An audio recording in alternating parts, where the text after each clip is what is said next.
Hello friends, welcome back to my new video. आज की इस वीडियो में हम बात करने वाले हैं फिगर ऑफ स्पीच, यानी कि इंग्लिश में जो अलंकार होते हैं उनके बारे में बात करने वाले हैं। तो हम ज़्यादा नहीं, सिर्फ 7 अलंकार जो इम्पॉर्टेंट हैं उन्हीं को देखेंगे।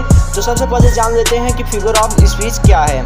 तो देखिए, figure of speech is an expression which is uncommon and deviates greater effect.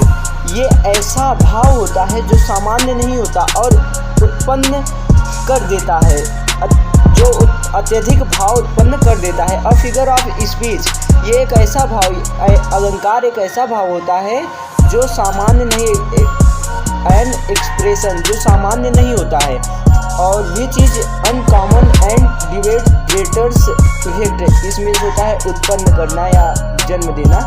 तो फिर इसके आगे क्या है, there are 7 important figure of speech. हमारे पास 7 महत्वपूर्ण अलंकार हैं जो हमें काम देंगे कक्षा 12 तक, जिसमें पहला है सिमिलर यानी कि उपमा अलंकार, और दूसरा है मेटाफोर यानी कि रूपक अलंकार, और तीसरा है पर्सनलिफिकेशन यानी कि मानवीकरण अलंकार, और चौथा है अपस्ट्रोफे यानी कि संबोधन अलंकार, और चौथा के बाद 5वां है हमारा ऑक्सीमोरन यानी कि विरोधाभास, और 6वां नंबर पे जो है वो है हमारा हाइपरबोल। ऑक्सीमोरन 5वें नंबर पे है। हाँ, ये 5वें नंबर पे है। ये 5वें नंबर पे ऑक्सीमोरन है जिसका मतलब विरोधाभास, और 6वें नंबर पे हमारा आएगा हाइपरबोल यानी कि अतिशयोक्ति अलंकार, और जो 7वें नंबर पे है वो है हमारा ओनोमोटोपोइया यानी कि ध्वनि अनुकरण अलंकार। ये 7वां अलंकार है हमारा। अब हम इसके आगे बात करते हैं, जिसमें पहला है हमारा सिमिलर। तो इसका डिफिनेशन हम देखते हैं। It is a figure of speech in which a comparison is made between 2 object of different kinds which have at least 1 point in common. It is generally indicated by such words as like, as, such as, just as and so on. तो इसका हम लोग हिंदी अर्थ देखते हैं। It is figure of speech. यह अलंकार, यह एक ऐसा अलंकार है, एक मिनट, यह एक ऐसा अलंकार है in which जिसमें कंपैरिजन यानी कि तुलना किया जाता है, बिटवीन 2 ऑब्जेक्ट, जिसमें तुलना किया जाता है 2 ऑब्जेक्ट के बीच में, और वे दोनों different kinds which have at least 1 point in common. 2 object के बीच में तुलना किया जाता है और वे दोनों ऑब्जेक्ट भिन्न भिन्न प्रकार के होने चाहिए, जिसमें दोनों में से एक पॉइंट क्या हो, कॉमन हो, यानी कि एक समान होना चाहिए। इसी को क्या कहेंगे, सिमिलर। तो इसमें जो हमारे प्रयोग होते हैं सिमिलर को हम इससे भी पहचान सकते हैं। वर्ड एज, लाइक, इसमें प्रयोग होंगे ये सब, like, as, such as, just as, ये सब इसमें प्रयोग होंगे। इससे हम इसे पहचान लेंगे जल्दी। तो इसके एग्जाम्पल देखते हैं, जिसमें हमारा पहला एग्जाम्पल क्या है, life is like a dream. Life is like a dream, जीवन एक स्वप्न की तरह है। अब देखिए इसमें क्या हो रहा है, जो जीवन है, जीवन की तुलना किससे की जा रही है, जीवन की तुलना, लाइफ की तुलना है ड्रीम से की जा रही है। लाइफ की तुलना ड्रीम से की जा रही है। यहाँ पे लाइफ की तुलना ड्रीम से, इसमें तुलना की जा रही है, और दोनों के बीच एक समानता भी है कि लाइफ और ड्रीम यह उतना, एक मिनट देखिए, life is like a dream क्या है, जीवन एक स्वप्न की तरह है, और जीवन का देखिए एक समय निश्चित होता है। या तो आप अधिक से अधिक जीवित रह सकते हैं 60 साल, 70 साल, 80 साल, 90 साल, ज़्यादा आपने पुण्य किए हैं तो 100 साल जीवित रह सकते हैं।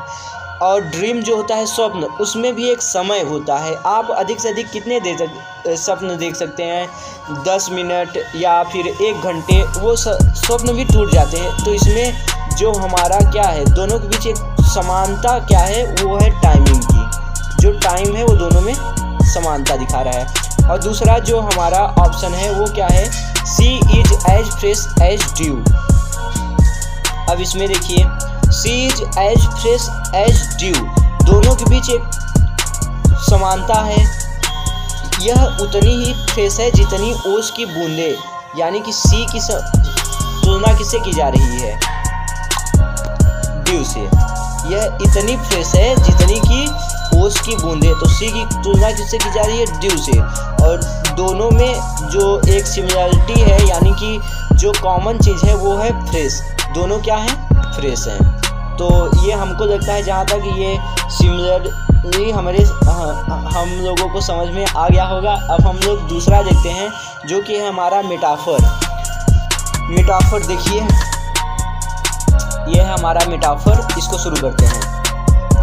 क्या है? A metaphor is an implied similar और an implied comparison in metaphor words of comparison as like as so extra are not used. ये क्या है? ये बिल्कुल सिमिलर की तरह, इसमें सभी चीज़ सिमिलर की तरह होंगी, लेकिन इसमें क्या होगा? लाइक, एज, सो, इन सब वर्डों का क्या होगा? प्रयोग नहीं होगा। तो इसको हम इसका एग्जाम्पल देखते हैं। देखिए, जिसमें हमारा पहला एग्जाम्पल क्या है? Life is a dream. क्या है? Life is a dream. इसमें क्या है? लाइफ ड्रीम के बीच तुलना है। लाइफ और ड्रीम के बीच तुलना है। लाइफ और ड्रीम के बीच क्या है? तुलना है। तो ये कौन सा हो गया? मेटाफर हो गया। और दूसरा जो है वो है हमारा he is the star of the family. वह अपने परिवार का तारा है, वह अपने परिवार का स्टार है। इसमें क्या है? ही की तुलना किससे की जा रही है? ही की तुलना स्टार से की जा रही है, यानी कि तारा से की जा रही है। ही की तुलना तारा से की जा रही है, इसलिए ये कौन सा है? ये मेटाफर है। और फिर जो लास्ट है वो हमारा क्या है? Kalidas is the Shakespeare of India. Kalidas is the Shakespeare of India. तो इसमें देखिए क्या है? कालिदास भारत के शेक्सपियर हैं। कालिदास भारत के शेक्सपियर हैं। कालिदास की अब तुलना किससे की जा रही है? शेक्सपियर से।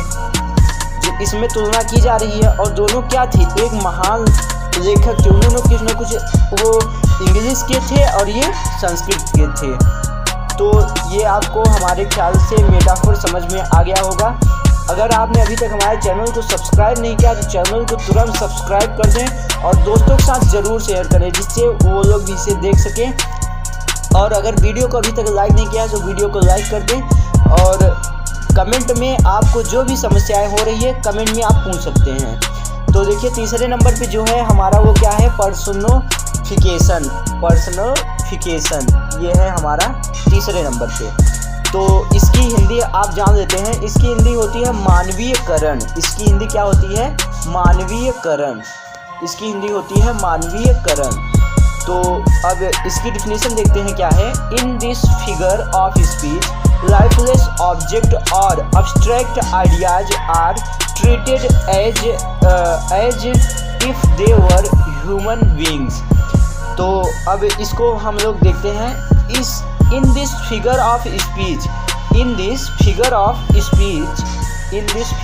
स्पीच, इस अलंकार में लाइफलेस यानी कि जीवन रहित ऑब्जेक्ट या भाव सूचक जो विचार होते हैं उनके साथ ऐसे व्यवहार किया जाता है जैसे वो क्या हो? मानव हो। जैसे वो मानव हो। तो इसी को क्या कहेंगे? पर्सोनिफिकेशन। तो इसके एग्जाम्पल देखते हैं। देखिए, यहाँ पे जो हमारा पहला एग्जाम्पल है वो क्या है? Love is blind. इसमें क्या है? जो लव है उसको किससे डिनोट किया जा रहा है? एक मानव से। इसको मानव से डिनोट किया जा रहा है, यानी कि इसमें क्या मानव जैसा व्यवहार किया जा रहा है। अब हम इसके आगे देखते हैं। जो उदाहरण है हमारा वो क्या है? Experience is the best teacher. Experience is the best teacher, यानी कि अनुभव एक अच्छा शिक्षक होता है। अनुभव एक अच्छा शिक्षक होता है। इनमें देखिए, इसमें जो एक्सपीरियंस है उसका कंपैरिजन किससे किया जा रहा है? टीचर से किया जा रहा है। कंपैरिजन टीचर से किया जा रहा है और इसको मानव माना जा रहा है। जो एक्सपीरियंस है इसको क्या माना जा रहा है? मानव माना जा रहा है। एक्सपीरियंस को मानव माना जा रहा है, ह्यूमन बीइंग माना जा रहा है। तो फिर अब जो हमारा तीसरा है वो क्या है? Opportunity knocks at the door but once, यानी कि अवसर दरवाज़ा खटखटाता है लेकिन एक बार। तो इसमें देखिए, अवसर तो खुद दरवाज़ा खटखटाने नहीं आएगा, इसमें हमने माना है, अवसर को व्यक्ति मान कर इसे ट्रीट किया गया है। इसमें जो अपॉर्चुनिटी है यानी कि अवसर को हमने क्या किया है? माना है।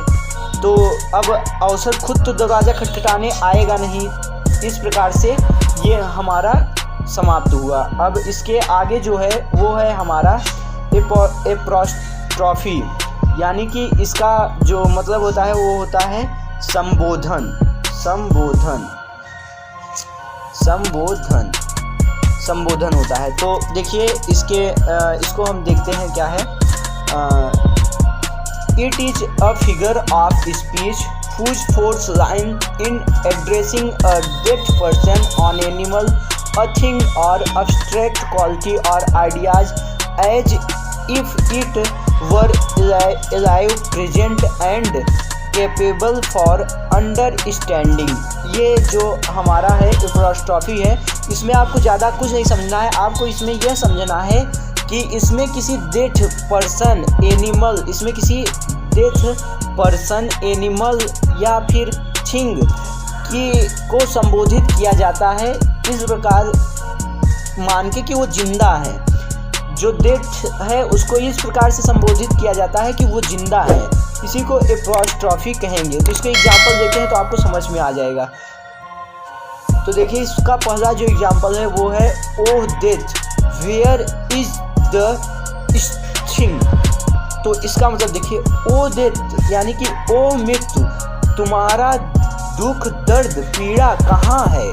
अब कोई व्यक्ति अगर मर गया, हमें मरने से पहले डर लगता है, मरने के बाद दर्द नहीं होता। तो तब पूछ रहा है तुम्हारा दुख दर्द पीड़ा कहाँ है? तो इसमें क्या हो रहा है कि जो हमारा डेथ है इसको संबोधित किया जा रहा है। डेथ को क्या किया जा रहा है? संबोधित किया जा रहा है। डेथ को संबोधित किया जा रहा है कि तुम्हारा दुख दर्द पीड़ा कहाँ है। और दूसरे नंबर पे है हमारा O grave where is the victory. O grave where is the victory, यानी कि यहाँ पे एक मिनट, यहाँ पे ये चिन्ह रहेगा। तो यहाँ पे इसका मतलब क्या हो जाएगा? ओ कब्र, इसका मतलब हो जाएगा कब्र। यहाँ पे ओ कब्र, तुम्हारी जीत कहाँ है? मान लीजिए ये कोई सैनिक था, जो सैनिक या फिर कोई था जो कहीं विजय पाया था और फिर वो इस समय मर गया है और कब्र में दफन है। तो कोई जाके कब्र के पास कह रहा है ओ कब्र तुम्हारी जीत कहाँ है? अब बताओ तुम्हारी जीत कहाँ है? मरने के बाद किसे संबोधित किया जा रहा है? कब्र को संबोधित किया जा रहा है। और जो तीसरे नंबर पे है हमारा वो क्या है? O world, O life, O time, on whose step I climb. O world, O life, O time, जिस सीढ़ी पर मैं चढ़ा हूँ, जिस सीढ़ी पर मैं चढ़ा हूँ। तो इसमें भी क्या हो जाएगा? हमारा एपोस्ट्रॉफी हो जाएगा। और यहाँ हमारे 4 ये कंप्लीट हो चुके हैं। वीडियो ज़्यादा लंबा हो जाएगा, इस वजह से जो हम टोटल 7 करेंगे। जो 7 हमारे क्या हैं? इम्पॉर्टेंट हैं। 4 हो गए हैं, तो बाकी जो बचे हैं हम नेक्स्ट पार्ट में करेंगे। तब तक के लिए आप हमारे साथ बने रहें। अगर आपने अभी तक वीडियो को लाइक नहीं किया है तो वीडियो को लाइक कर दें, चैनल को सब्सक्राइब नहीं किया है चैनल को सब्सक्राइब कर दें, और दोस्तों के साथ शेयर नहीं किया है दोस्तों के साथ शेयर कर दें। मिलते हैं नेक्स्ट वीडियो में, तब तक के लिए tata bye bye. Thank you for watching my this video.